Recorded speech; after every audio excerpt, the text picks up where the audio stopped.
Close enough. Call the city council meeting to order. Clerk, please call the roll. Councilperson Germaini. Here. Lamore. Here. Felder. Here. Whitman. Here. Michaelangeli. Here. Vining. Here. Mayor Clark. Here. I'd ask you all please rise for the invocation, remain standing for the Pledge of Allegiance. We have faith and hope in each other and our democratic form of government. We ask for your guidance in the decisions that are made here this evening. We ask you to help us work for the welfare of this community and all of its residents. Pledge allegiance. To the flag of the United States of America and to the republic for which it stands, one nation, under God, indivisible, with liberty and justice for all.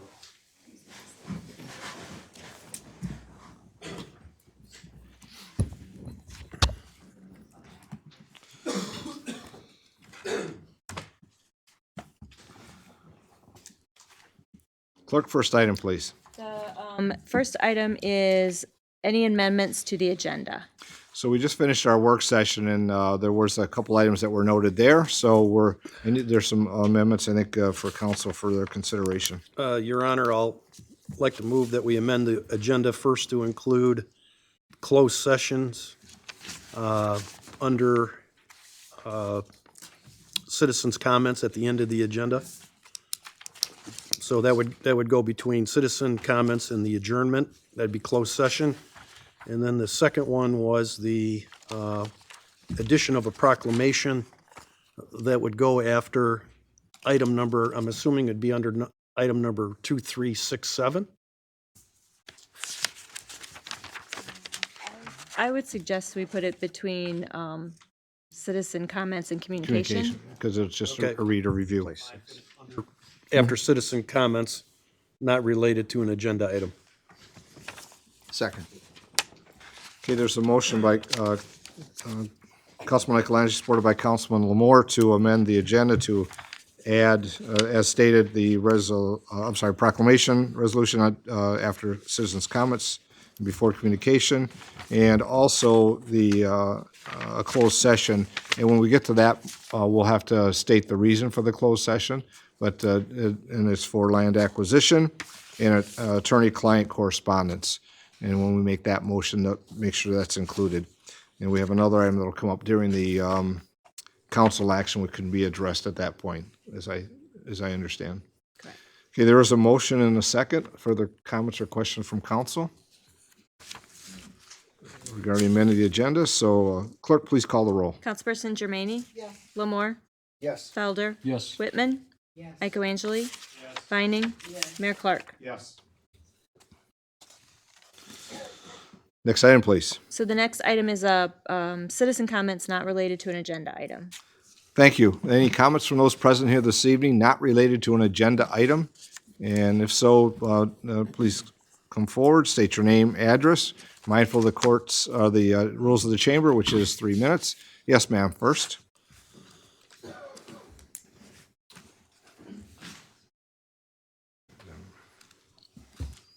Good evening, Your Honor, members of council and all present. Thank you for the privilege of appearing before you. Just wanted to give you an invitation. Sunday, May the 5th, from 10 to 3, is Founder's Day at the historic Sawyer Homestead. Every year, we celebrate the founding of our wonderful county, and we invite all of you and everyone that wants to come free. There'll be Native Americans, reenactors, musicians of different groups, children's activities, and all kinds of other special things, so do come. Thank you. Thank you, Ms. Mika. I think the gentleman in the back, you have a comment not related to an agenda item?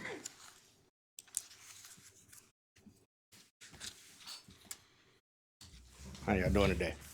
I just bought a house on West Grove Street. Well, I'm in the process of buying a house on West Grove Street, and it's no parking on either side of the road. So I was wondering, can we get that fixed? So your name is? Roger Little. Thank you, Roger. Well, I know that, let's see, on West Grove. So I'll start by saying that Mr. Lewis is here, who is engineering, but also we have a traffic committee that many references that come through for the traffic committee to review. It's kind of a committee of residents. And from there, then, if there's a recommendation for a change, it comes to council for action. And if not, Mr. Lewis, just make sure you touch base with him before you depart. Okay. or the city manager, but you can probably talk to Patrick first because he'll be sitting here with us for a while. Okay. But not sure the circumstance of the parking and reasons why, something that he can maybe start looking into why that is the way it is currently. Okay. And go from there. All right, thank you. All right, thank you for being here.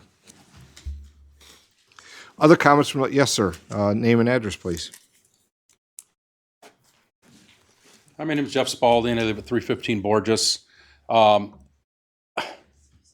This is a very, not where I wanted to come here because I love living in the city and I love my mayor, obviously, Mr. Clark. I was out of town for a few days and I was taking care of my mom's rental. And she called me up and said, I got a ticket.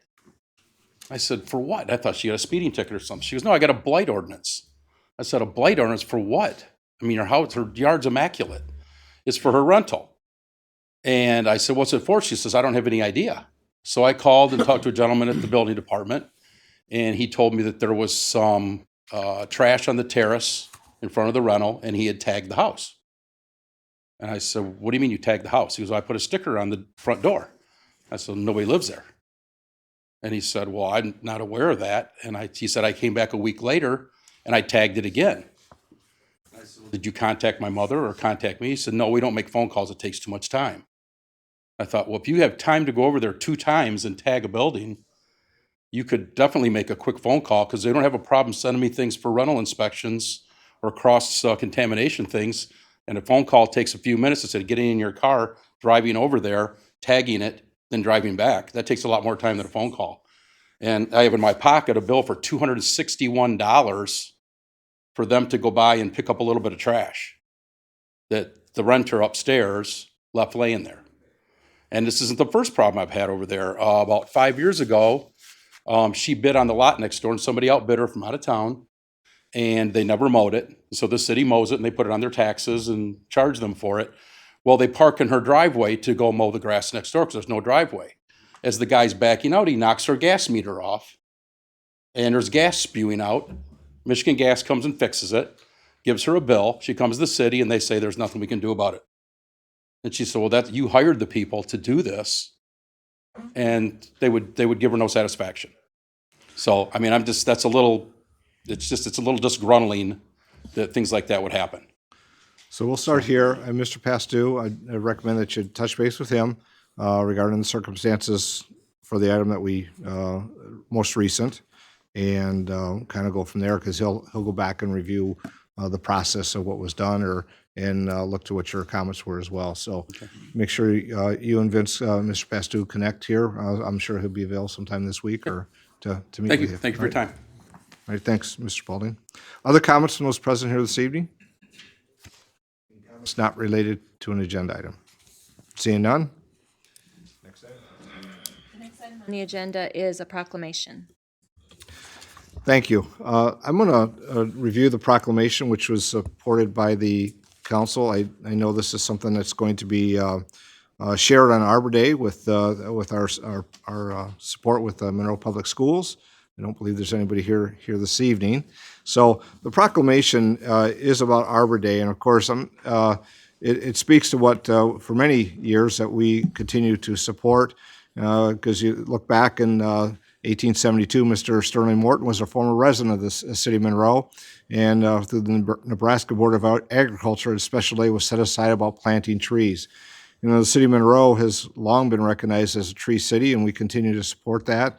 And even through this council's action when we began the forestry division.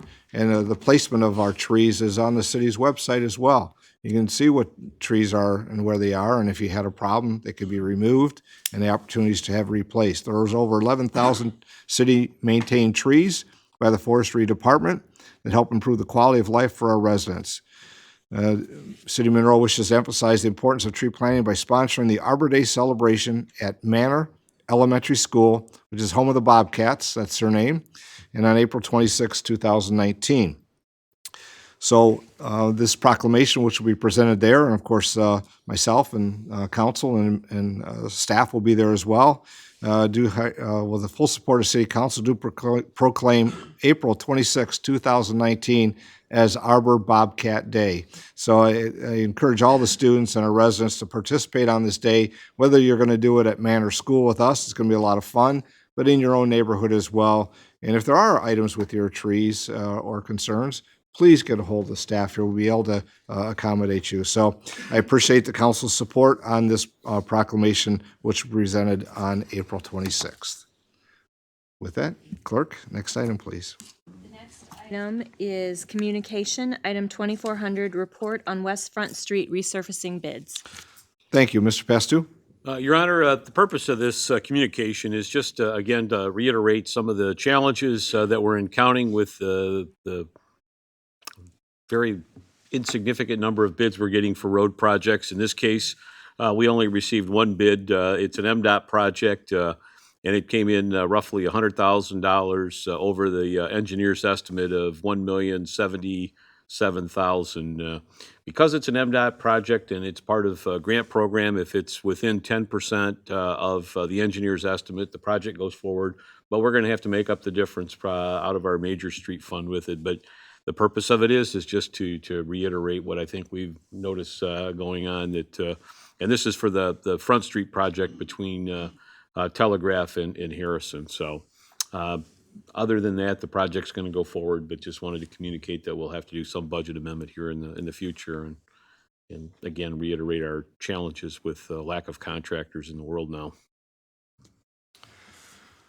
Well, thank you, Mr. Pastu. We had this conversation, I think, at a work session or two ago, looking at contracts and some changes that are occurring around not only in Monroe but around the state. I know that we have a company that will be on site as well as our staff, if I'm not mistaken. I saw them, I think it's Manick and Smith, but also others in our staff will be out there monitoring this work as well. So communication, any other comments for the city manager from council? Seeing none. Clerk, next item, please. The next item is under public hearing. It's item 2402, budget ordinance, fiscal year ending June 30th, 2020, public hearing. Public hearing to receive and review comments on proposed ordinance number 19-004, an ordinance to adopt the fiscal year budget for the city of Monroe. There are no comments on file in the clerk treasurer's office. Thank you. There'll be several public hearings here this evening, and later in the council action, there's action to be taken by the council. But this time, I'll open the public hearing regarding item 2402, the budget ordinance for fiscal year ending June 30th, 2020. Any comments from those present here this evening regarding this public hearing? Any comments from the public hearing regarding budget ordinance? Seeing none, I'll close the public hearing. Clerk, next item, please. The next item is also under public hearing, item 2370, construction and repairs of sidewalk fees, public hearing. Public hearing to receive and review comments on the special assessment roll for the expenses of construction and repairs of sidewalk fees where owners have failed to pay for same. And council received an updated list because we have had some payments come in. Thank you. So at this time, I'll open the public hearing regarding item 2370, construction repairs of sidewalk fees, public hearing.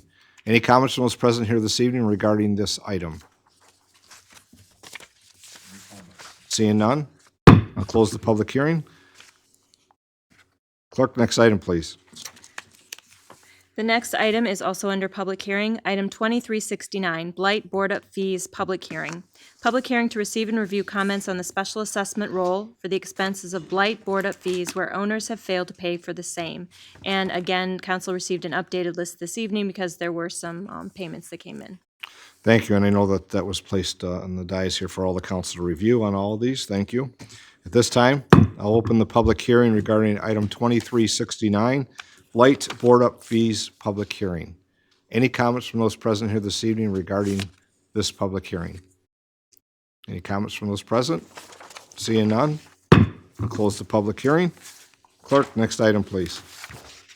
The next item is under public hearing, item 2368, weed and grass cutting fees, public hearing. Public hearing to receive and review comments on the special assessment roll for the expenses of weeds and grass cutting fees where owners have failed to pay for the same. And I failed to mention in the other two, but it includes this one as well. There are no comments on file in the clerk treasurer's office on any of these. And this was the final list that you received at your desk this evening. This was also updated. Very good, thank you. At this time, I'll open the public hearing regarding item 2368, which is weeds and grass cutting fees, public hearing. Any of those present here this evening wish to speak at this public hearing regarding this item? No comments for the public hearing. This time, we'll close the public hearing. Clerk, next item, please. The final item under public hearing, item 2367, rental housing inspection fees, public hearing. Public hearing to receive and review comments on the special assessment roll for the expenses of rental housing inspection fees where owners have failed to pay for the same. There are no comments on file in the clerk treasurer's office. Thank you. This time, I'll open the public hearing on item 2367, rental housing inspection fees, this public hearing. Any comments from those present here this evening? Any comments regarding this item? Seeing none, I'll close the public hearing. As we, before we go to the next item, of course, these do come up under council action for council vote or passage, I should say. So there's always the opportunity if council wishes to make comments regarding these or any items under the council action. Clerk, next item, please. The next item is under council action, 2381, budget ordinance fiscal year ending June 30th, 2020. And this item is scheduled to be put on the floor for its final reading. Thank you. Your Honor, I'll make a motion that that ordinance number 19-004 be placed on the floor for its final reading. It's a motion by Councilman Michaelangelo, supported by Councilman Moore. Item 2381, the budget ordinance fiscal year ending June 30, 2020, be placed on the floor for its final reading. I'll see if there's any other comments from council or questions for administration. Seeing none. Clerk, please call the roll. Councilperson Germaine? Yes. Lamore? Yes. Felder? Yes. Whitman? Yes. Michaelangeli? Yes. Vining? Yes. Mayor Clark? Yes. Ordinance 19-004, Budget Appropriation Act, July 1, 2019 through June 30, 2020. An ordinance to approve the budget for the City of Monroe for the fiscal year ending June 30, 2020. The City of Monroe ordains. Shall this ordinance pass? Clerk, please call the roll. Councilperson Germaine? Yes. Lamore? Yes. Felder? Yes. Whitman? Yes. Michaelangeli? Yes. Vining? Yes. Mayor Clark? Yes. Next item, please. The next item is item 2348, proposed ordinance 19-005, rezoning 1150 Turns Drive. And the item on the floor is on the floor for its first reading and to schedule Monday, May 6, 2019 as the date for the public hearing and second and final reading. Thank you. Your Honor, I'll make a motion that ordinance 1905 regarding the rezoning of 1150 Turnus Drive be placed on the floor for its first reading and May 6, 2019 be scheduled for the public hearing. There's a motion by Councilman Michaelangelo, supported by Councilwoman Vining on item 2348, proposed ordinance 19-005, rezoning 1150 Turnus Drive. Clerk, please call the roll. Councilperson Germaine? Yes. Lamore? Yes. Felder? Yes. Whitman? Yes. Michaelangeli? Yes. Vining? Yes. Mayor Clark? Yes. Ordinance 19-005, an ordinance to amend Part 2, Chapter 720 zoning, Section 720-23 zoning map of the Code of the City of Monroe, Michigan to rezone the property located at 1150 Turnus Drive. Thank you. Next item, please. The next item is item 2397, resolution to support Michigan Historic Tax Credit Reauthorization. Thank you. I'm going to look at Mr. Pastou if there's some comments on this one this evening.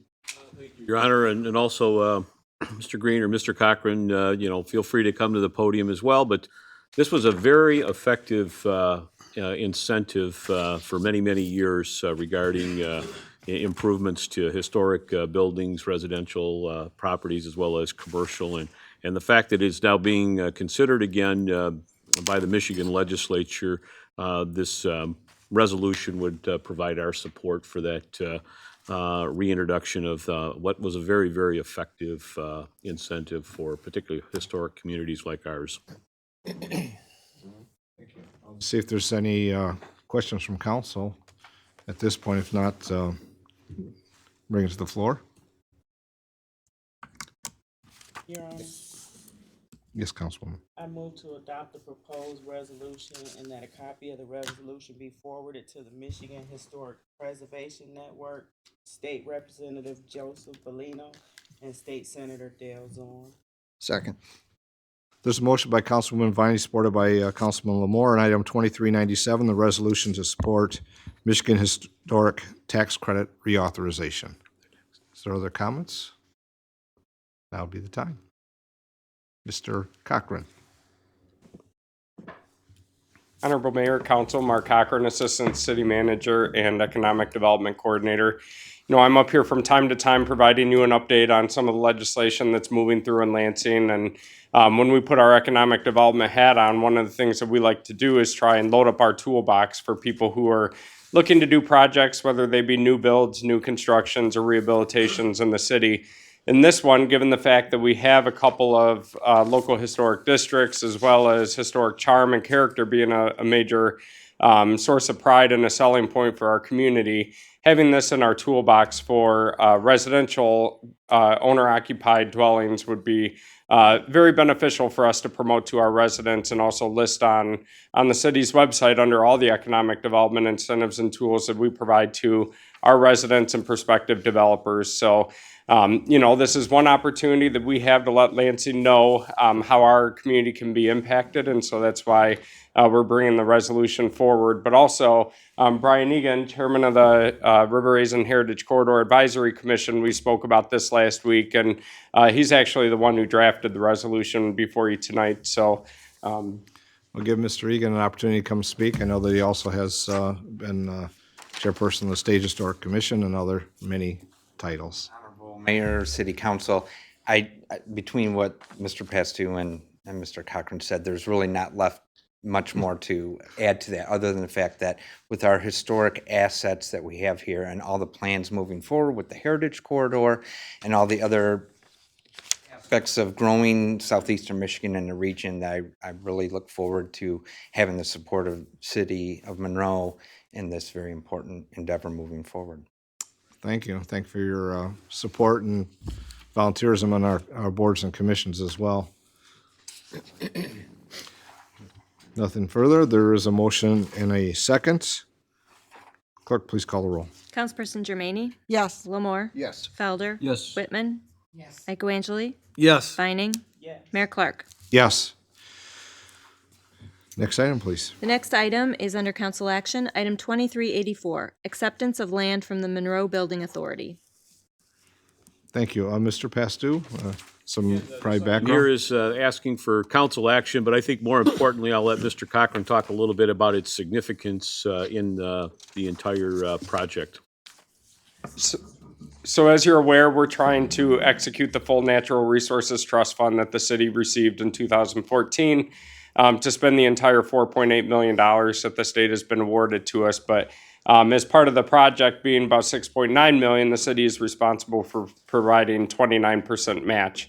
When we got the appraisal back on this property, I can tell you that it satisfied most of the remaining outstanding match that we had. So the appraisal came back for about $524,000, which will leverage about $1.2 million out of that grant to allow us to continue to implement the grant and grow the Heritage Corridor and bring that vision to life. And this is the 8 acres that is immediately south of the new education center for the River Raisin National Battlefield Park, the vacant land that's been set aside. And as part of this project, we're going to be looking at doing a field archaeological school with the University of Michigan Dearborn Mr. Green and myself met with Scott Bentley and the professor with University of Michigan to actually do some archaeological study on this site, the 8 acres in preparation for the construction of the historic French town, so that we can dig on that site and find out where the structures were and what's been found on that site. And then additionally, last week we were awarded a $25,000 grant from the Downriver Community Conference to do the environmental assessments necessary to pave the way for that archaeological school and the construction of historic French town. So this motion tonight is very significant in the fact that it's going to bring a lot of activity and vision to fruition at this corner. Thank you, Mr. Cochran. Other comments, Mr. Pastu? And you've heard it many, many times, that this is far and away the most complicated land assembly project I've ever been associated with, and the significance of it getting our local match finally to the point where we can, move toward utilizing the full amount of the grant from the Michigan Natural Resources Trust Fund is pretty remarkable. I also, just to add on to this, is just one element of it, but there's a number of aspects that are taking place, such as the reroute of the ITC transmission lines, as well as, and along with DTE co-locating, which is very significant, and also some of the progress being made with the architect working with the foundation and the National Park Service regarding the renovation of the education center. A lot of this is going on. It's amazing. This is a very significant transaction for us to get to this point. So will be more to come at a work session carrying a little more detail about all of the items we just talked about. So, Any comments or questions for the administration regarding this item? It is a great step forward. A lot of hard work that's been done over the years, and I commend the staff of the past, but Mr. Cochran for all the work that you're doing currently to get this forward. It does add up. So I appreciate that. Councilman Felder? Yes, Your Honor. Regarding item 2384, I move that we accept the conveyance of land from the Monroe Building Authority and authorize the mayor and clerk treasurer to sign any relevant documents. Second. Motion by Councilman Felder, supported by Councilman Lamore on item 2384, the acceptance of land from the Monroe Building Authority. Is there further?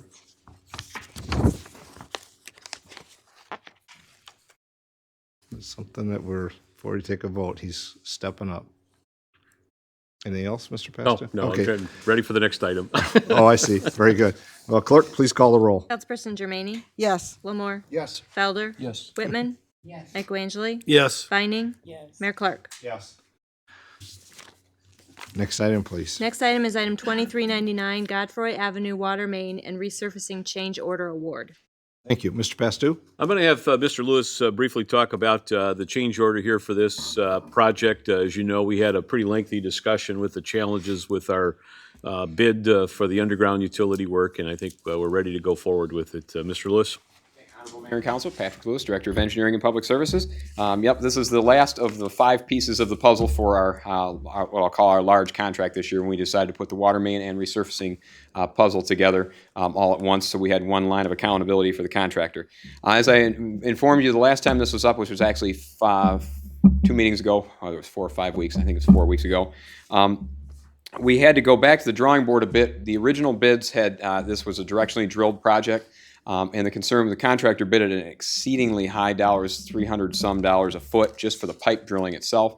The major concern there was on Godfrey. We have a high rock shelf, and so we spent some time with the water department staff, some of my staff, and getting sewer lead located, as well as the rock elevations and a lot more precision. We redesigned the project as an open cut. Because actually where the rock was, we found that we could still get an acceptable cover and stay right on that rock shelf and miss all the sewer leads. So I'm happy to report that we decreased this quite a bit. I think it was about $330,000 from what the original bid was. Street project did not change. There will be some minor changes in quantities. We didn't address those, so it's pretty much about the same as it was. So we're recommending award of this last piece after some substantial redesign, and I'm happy to report we were able to get it within the fundable range that we had budgeted within the water department funds, and it was within the major street funding from before. So I'm asking for a change order to complete the remaining project. Any questions from council? Seeing none, motion, yes, Councilman Lamore. Regarding item number 2399, I make a motion that we award a change order to the 2019 Underground Utility and Resurfacing Program contract for Location B, Godfrey Avenue, to E.R. Zeiler Excavating Incorporated in the amount of $595,310.30, that a total of $655,000 be encumbered to include a 10% project contingency, and that the finance director be authorized to allocate the necessary funding to the appropriate fiscal year and make any necessary transfers, including from waterfront reserves and/or major street fund balance as needed. Further recommend that the Director of Engineering and Public Services be authorized to sign the change order on behalf of the City of Monroe. I'll second. There's a motion by Councilman Lamore, supported by Councilwoman Germaini on item 2399, the Godfrey Avenue Water Main and Resurfacing Change Order Award. Clerk, please call the roll. Councilperson Germaini? Yes. Lamore? Yes. Felder? Yes. Whitman? Yes. Michaelangeli? Yes. Vining? Mayor Clark? Yes. The next item is item 2374, resolution spreading the expenses for the repair of sidewalks on the 2019 summer tax roll. Thank you. Councilman Michaelangeli. Can I suggest a procedural issue here for the attorney? Can we just, with one motion, approve the adopting the resolutions regarding these four items? All the remaining ones. Your Honor, I think we could do that with the one note that we need to make one modification to the resolution regarding the sidewalk portion. Right. That's So right. so that would have to be separate, probably. Okay, separate, so. And then we that's could right. do the other three. So I know, Councilman, I think you had some notes regarding this Yeah. item 2374. Okay, Your Honor, may I make a recommendation? yes. The resolution concerning the sidewalk, which is presently before council for action, I would recommend that we remove from line 4 of the resolution the phrasing "of the cost of cutting trees, weeds, shrubs, or plants," and replace that with "of the cost of construction and repair of sidewalks."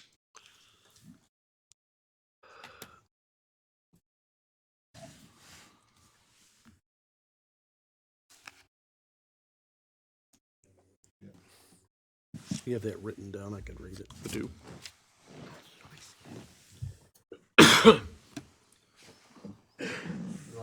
While that is being discussed, if I could ask the city attorney one question. Sure. Or perhaps Director Lewis one question. Were there any shrubs, plants, or trees that were removed as a result of the weed and grass in ordinance? Well, It's all just grass mowing. well,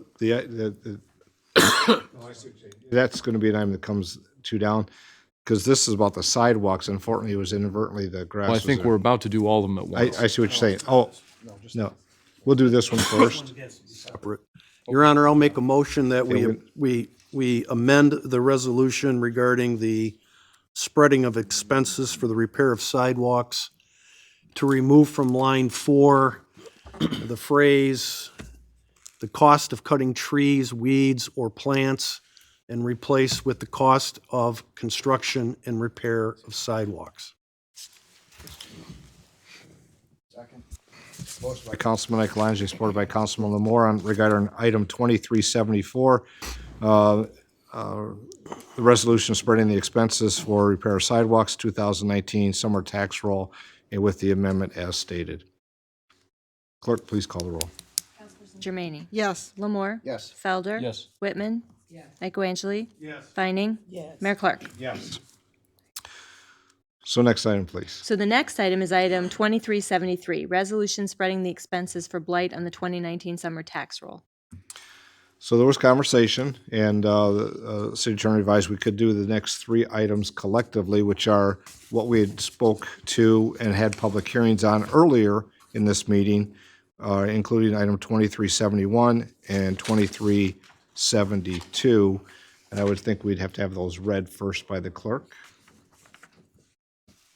I think that would be appropriate, Your Honor. Okay, if the clerk could read the next two items as well, and then we'll entertain a motion. So the Remaining two items on the council action regarding this issue would be item 2371, resolution spreading the expenses for the cutting of weeds and grass on the 2019 summer tax roll, and item 2372, resolution spreading the expenses for rental housing inspections on the 2019 summer tax roll.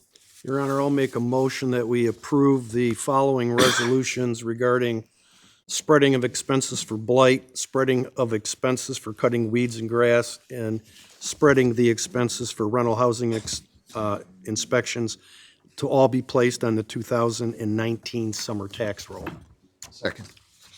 Motion by Councilman Michaelangeli, supported by Councilman Lamore on items 2373, 2371, and 2372 as stated.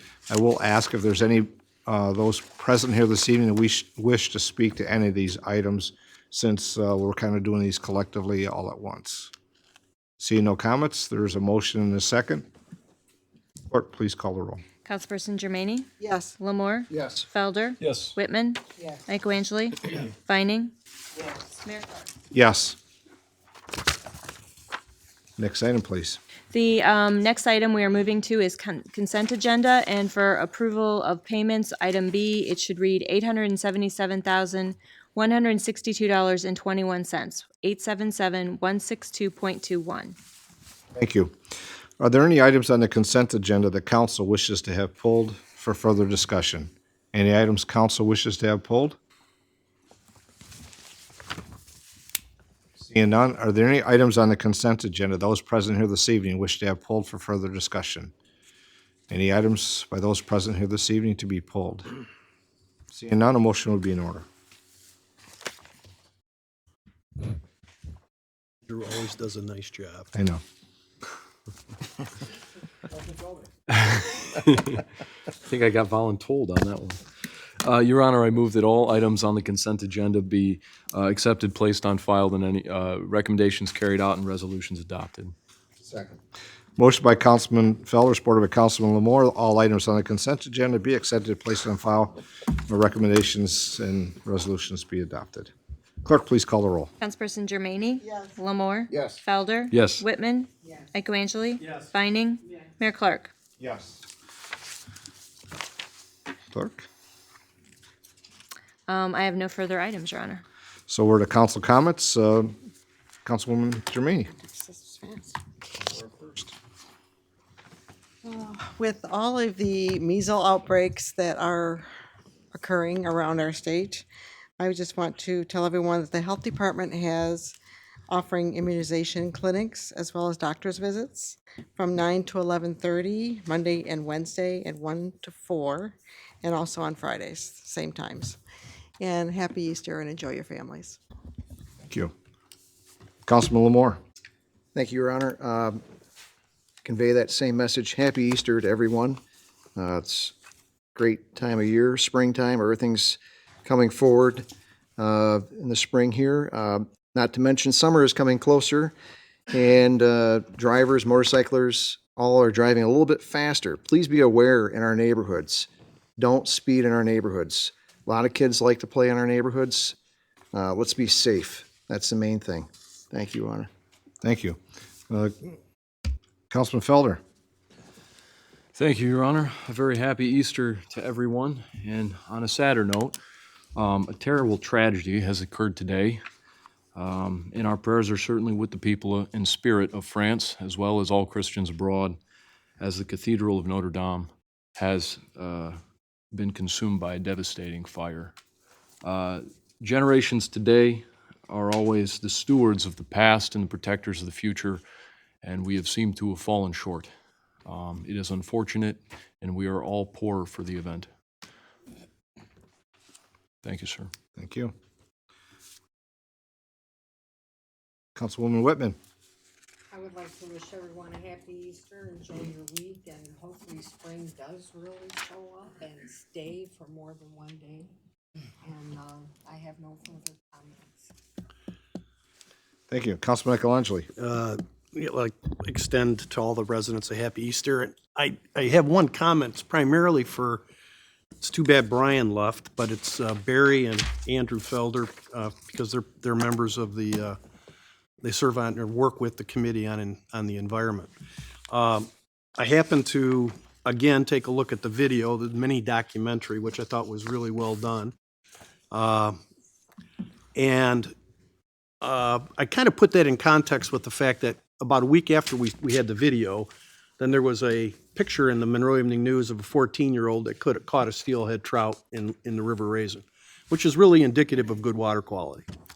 And then the week after that, there was a front page in the paper that said, I think the title was, "Did a Bomb Go Off?" And it was a picture of the County Drain Commission, how they clean the drains in the county, which really negatively impacts the water quality in the River Raisin, and it adds to fertilizer and pesticide release into Lake Erie, which then compounds the issue with the algae growth. Actually, what's happening in the county with the county drains is probably, I would say, not one of the best practices for drain cleaning. And I just wondered if this is a topic that the Committee on the Environment can take a look at. If I may, Barry, I think we're a little bit ahead of this on you, Councilman. We've planned the river cleanup for this summer. We are working out dates, and as part of that cleanup, we are working on cleaning out one of the county drains for the Mason Run drain, I believe it is, right near the YMCA, and we are working with partners on that project. Okay. So we recognize the impetus for it, and something specifically regarding that is in the works. We welcome you and all other members of the community to join us on our river cleanup day this summer. Cleaning the drains in the river is a very admirable volunteer effort. I guess what I was going for is more procedural in terms of the construction techniques that are used by the county drain, where they're basically using the claw buckets and they're scraping away off the top of the bank all of the vegetation, and then they're taking all the vegetation out of the drain to make it more efficient for the flow of water. Actually adds to a lot of our prime farmland gets washed into the drain and gets washed out into the lake, along with the fertilizers and the pesticides. And then during the summer, we ask Barry almost every time we have a council meeting to give us the report on the algae bloom, because it may have an impact on our water quality. So we have one group, like you guys, that are working with EPA and all your other partners on water quality. And I think we need to have a conversation with the Drain Commissioner that the techniques they're using are not necessarily appropriate, and in effect are complicating and negatively impacting water quality both for the river and for the lake. So it was just kind of how the things came out. The mini documentary, the guy, the young gentleman that was holding the large steel head, and then the county drain. Those things all have an impact one way or the other on water quality. So I figured I'd make the comment to the Committee on the Environment that maybe you have an open conversation with the Drain Commissioner on that issue. That might be a good point, Councilman, and Councilman Felder, of course, sits with the Commission on the Environment, and Mr. Leroy's here, but maybe that's something we ask or look to them to discuss as the Commission on the Environment, exactly. and make a request for a invite for a presentation and discussion, and see how they, then we can see what the method and reasoning is. But Mr. Leroy, your thoughts or comments? Yeah, my thoughts are that short-term gain of improving the hydraulics in the drain is definitely necessary. But on the same token, the long-term disbenefit is how do you address runoff and excess nutrient runoff. Encouraging the MEAT program is one idea that we have talked about, and incorporating that in a drain cleaning district is probably the biggest bang for your buck, where you may be able to knock assessments down by people partnering by leaving the top 50 feet away from the bank as a buffer strip.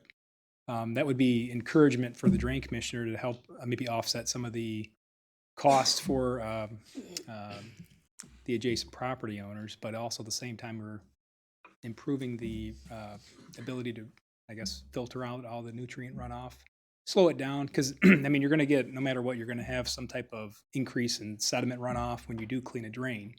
But the long-term benefit with the nutrient runoff, I totally understand what you're saying.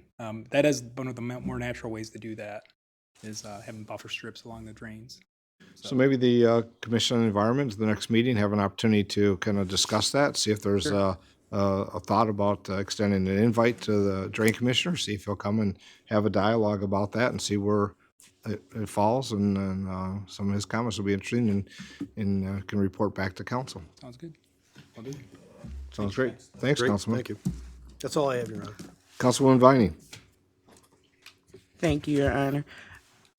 I wanted, of course, everybody knows about the flooding we had this week due to the high winds. In the Orchard East neighborhood, Plum Creek spills over. Sometimes it looks like it's literally coming from underground. I can't figure it out, but I talked to Patrick about this a lot, and I try to tell my neighbors this is a process of nature and I can't stop the wind from blowing. But some of my constituents insist that there should be something that we should be able to do. This week, the flooding got really bad. It went south and it went over to the Orchard School parking lot, and you guys DPS had to get out and block a lot of the streets and everything. So even if it cost millions of dollars, is there anything we could do to stop our neighborhoods from flooding? Or is it a cost issue, or is it an act of God? I saw what happened in Luna Pier and over in the beaches, and of course they were much worse off than we are, but is there anything we can do with the Plum Creek issue? Well, that's a good inquiry. In fact, the city manager and I had the same conversation end of last week talking about the items in our city that, you're correct, aren't as negatively impacted as when you talk about Luna Pier and others along the shore, but yet we do have impact. Just as we've also talked about a couple areas in St. Mary's Gardens and the Walnut Street, there's things that are pending of what we're going to be looking at. So I asked Mr. Pastuda, I'm assuming that it might come up, and also because even if it didn't come up, the residents are living and recognize that when the winds come, there is it's a location within our city that is impacted. So I asked maybe if he'd have a comment this evening, because it is a long-term process, but I'll give that to Mr. Pastu to kind of respond and what we'll be looking at in the future. Thank you, Your Honor. And its frequency has been pretty significant the last few years, it seems like. And so, much like with some of the other problems that we have, we've got to do some analysis to determine, what, where the point is that's causing the flooding, and more importantly, what other alternatives we could look. I mean, there's probably numerous alternatives to try and mitigate that, and it's part of what we would have to bring back to council is, okay, here's the potential fixes here and there, running from easy but maybe not so significant to something much more substantial. So I think it's only fair, given the frequency of it, to start taking a look at it. So we'll put something together here in the next couple of months. Councilman Clark. My only comment on that is that there are some things that you can do procedurally or from an engineering perspective. But I think there's a bigger issue that we have to really recognize not only as a city, but as a country, is that we're being affected by climate change. I mean, there's forecasts out there that the Great Lakes are going to increase another 68 inches in water levels over the next 2 years. That's a significant amount of water. And it affects all the floodplains and all the riparian areas. So I think the events are becoming more frequent. People used to say, well, I live in a 100-year floodplain. Why do I get flooded every 3 years? It's happening. In fact, people that live in a 500-year floodplain are starting to get flooded. So we can fix some things, but other things we're not going to be able to fix because it's more of a bigger issue, I think. That's true, Your Honor. My neighbor to the west, she's been there almost 50 years, and in the last 2 or 3 years, this is the worst she's ever seen it, where her entire house is surrounded by water. Also, I want to thank the forestry department. There was a dangerous tree that caused a lot of damage over the years on the corner of Elmira and East First Street, and they finally cut it down. So I want to thank them for that.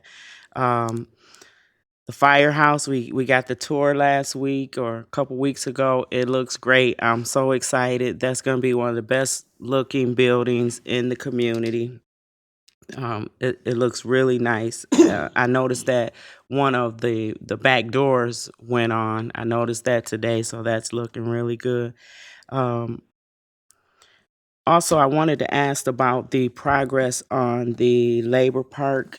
Of course, we want to start planting soon if we can get this weather to break. So I just want to make sure our planting at the Selma Rankins garden won't be affected, or if it will be affected, we'd I like would to. proceed with planting in that area that we've talked about before, because we didn't program that area at all, so Okay. I think you should be fine, and certainly the construction probably wouldn't start till the earliest in the late summer, early fall, so it's Okay. at the earliest.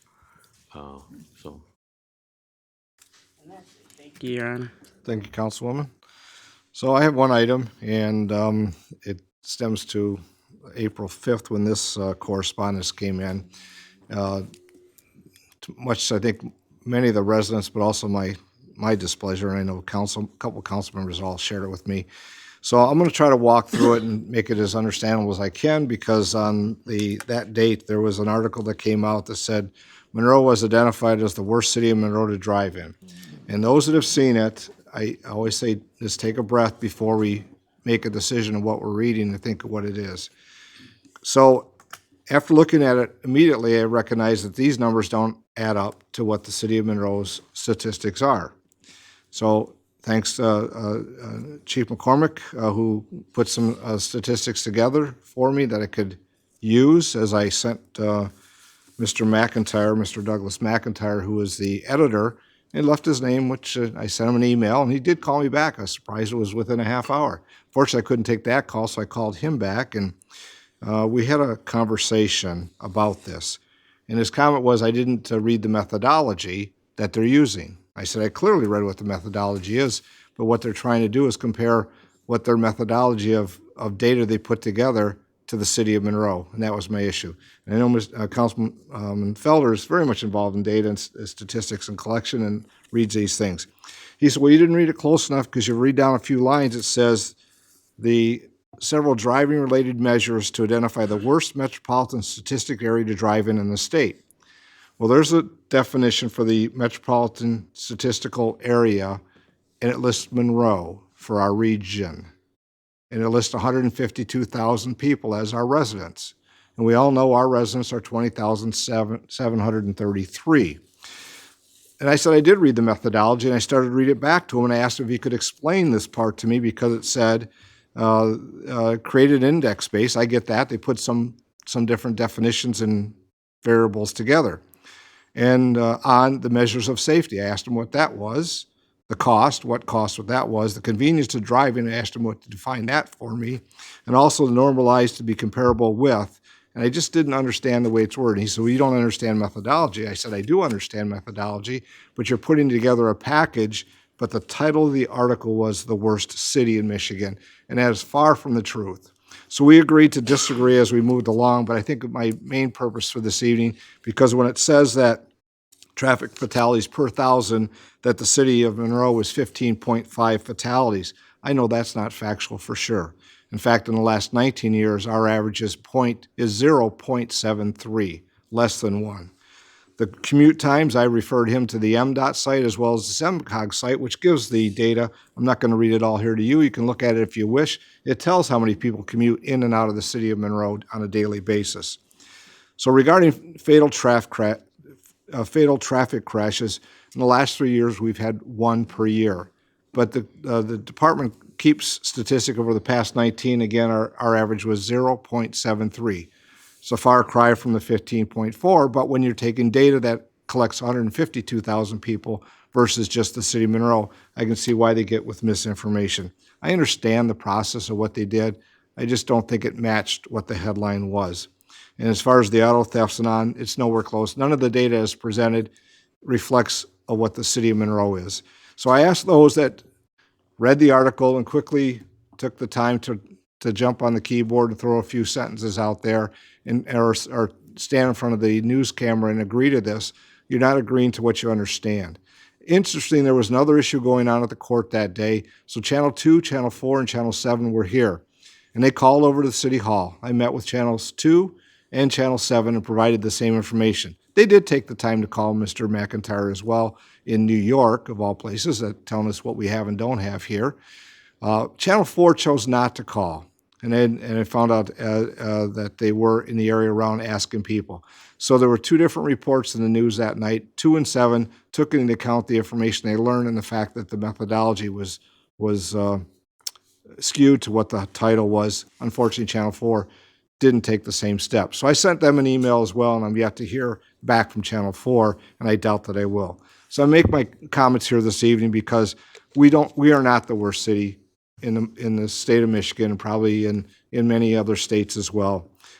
So I always just ask people, as you read these type of articles that come out from somewhere else and they start using words that you don't know what they are or don't understand what the metropolitan statistic area is, take a second, take the time, and try to realize what it is. So I'll stop because it's just, I'm shorter than what I was when I was talking to Mr. McIntyre. But I think it's important to let our residents know that it is not factual to what we are as a city. So that's my comments for tonight. I know I find myself when I read these, I could just simply throw them aside. But then I started getting calls from the news stations and realized this is an opportunity to provide a true message about our community and our residents and what council puts in place and what we as staff do instead of just letting it pass. Clerk Treasurer Lavoy.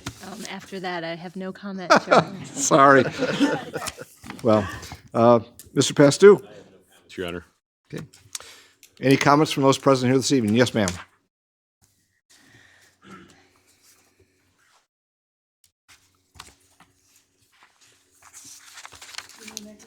Thank you for the privilege of appearing before you.